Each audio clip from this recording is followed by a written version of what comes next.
The drop of Vivian's pureblood vampire blood didn't just slide down the red wolf's throat, it struck his system like a volatile lightning bolt. On the stone slab, the massive alpha's body violently convulsed. His back arched off the cold stone, muscles locking hard enough to snap wood. His crimson eyes blew wide open, the irises shifting from a faded red to a brilliant, terrifying scarlet that illuminated the pitch-black catacomb. Vivian gasped as an invisible wave of raw, kinetic energy rippled outward from his body, blowing back her hair and rattling the ancient skulls lining the crypt walls. For a terrifying second, she thought she had killed him. Pureblood blood was incredibly potent, a concentrated cocktail of ancient dark magic and stasis. To a lichen, whose entire biology was built on wild, chaotic evolution, it was like pouring jet fuel onto an unstable fire. The alpha's claws tore into the stone slab, carving deep, jagged furrows into the granite as a choked roar tore from his throat.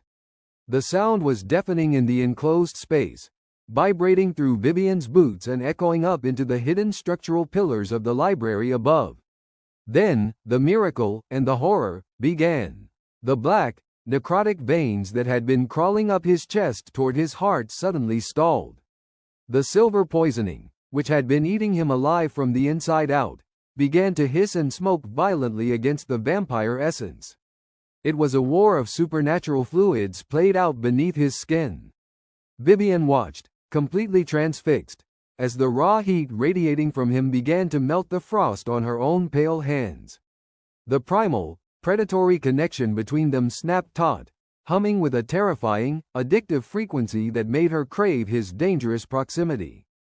The alpha was stabilizing, but the silver bullet was still embedded deep within his flank, continuously weeping its toxic metal into his bloodstream. If it stayed inside him, the pureblood blood would only prolong his agony rather than cure it. Vivian knew what she had to do, and the mere thought made her fangs ache with phantom pain. Vampires and silver were a lethal combination. Even a superficial scratch from the metal could leave permanent, agonizing burns on her skin. But looking at the wolf's ragged breathing, she realized there was no turning back. "Hold still," she whispered, though she doubted he could hear her through the fog of his fever. Stepping closer, she knelt beside the stone slab. The scent of him was overwhelming now, a heady, dangerous mix of wild wilderness and her own sweet, dark blood. She gritted her teeth and extended her right hand, her fingernails lengthening into sharp, obsidian claws.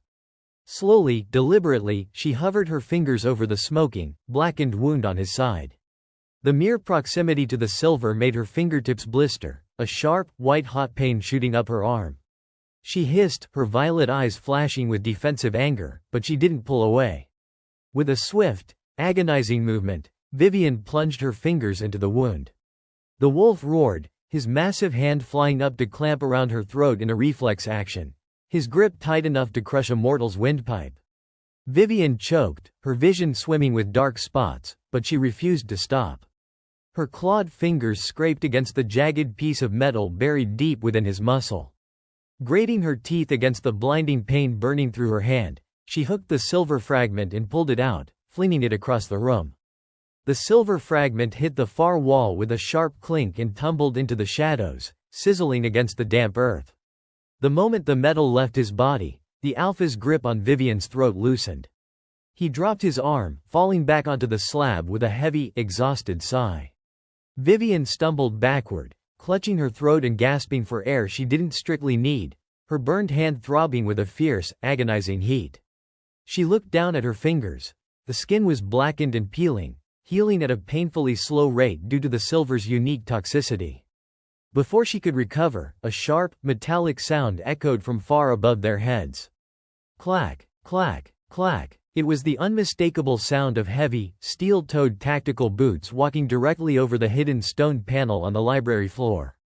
The Silver Vanguard hunters were still up there, and they were getting closer to the archives.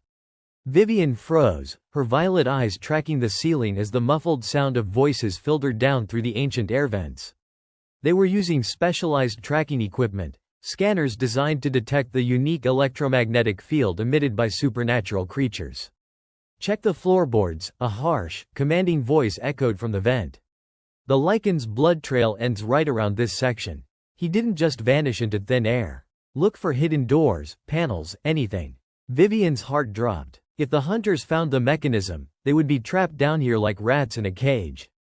The Alpha was still too weak to fight a full squad of heavily armed Vanguard agents, and she couldn't take them all on her own without exposing her true identity to the entire University Council. They were running out of time, and the Shadows were offering less protection by the minute. On the stone slab, the Alpha's breathing finally shifted. The ragged, dying whistle was replaced by a deep, rhythmic rumble. The pureblood blood was doing its work, rapidly knitting his torn muscles and neutralizing the residual silver tracking through his veins. His massive chest expanded, his shoulders broadening as his full strength returned with terrifying speed.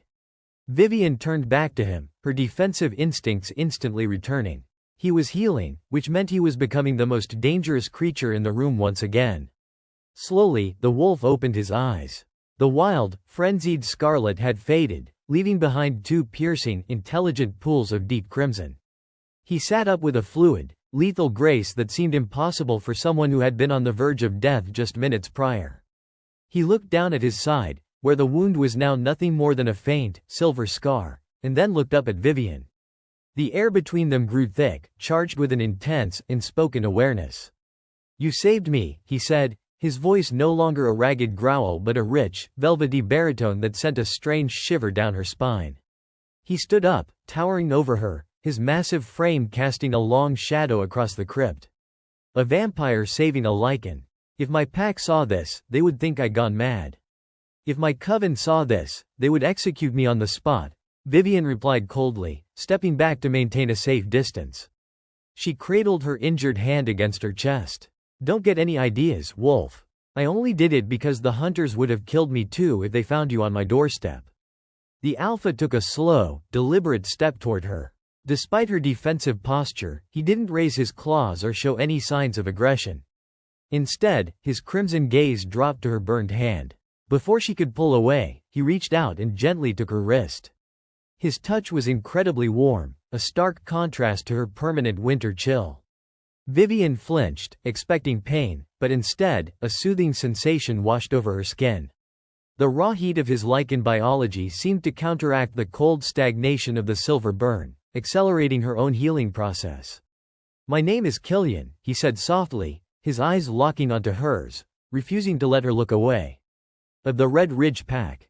And whether you like it or not, little vampire, we are now bound by blood." Vivian felt a dangerous thrill at the mention of his name.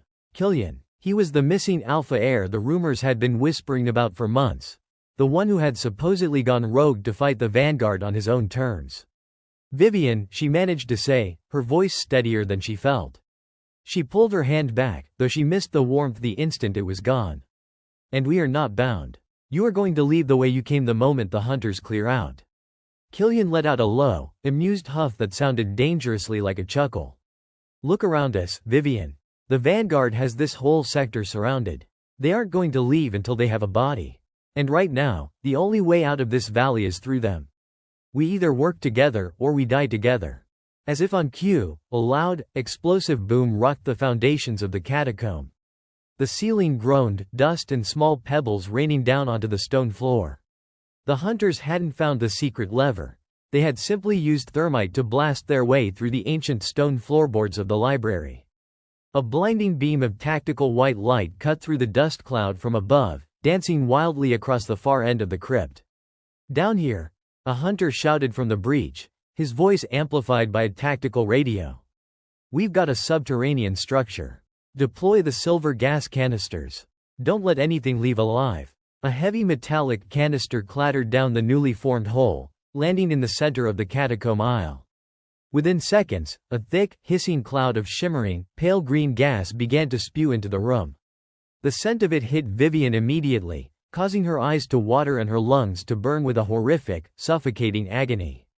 It was aerosolized silver nitrate, a weapon specifically designed to paralyze and dissolve supernatural respiratory systems.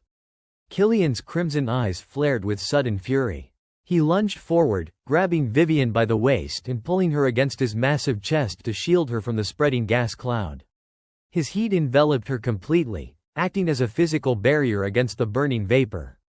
"Hold your breath," Killian growled into her ear, his muscles tensing as he looked toward a dark, collapsed tunnel at the back of the crypt. "The hunters think they've cornered us. Let's show them how wrong they are." With a powerful leap, the red wolf carried the vampire girl out of the chamber and into the terrifying unknown, as the sounds of shouting hunters descended into the dark behind them.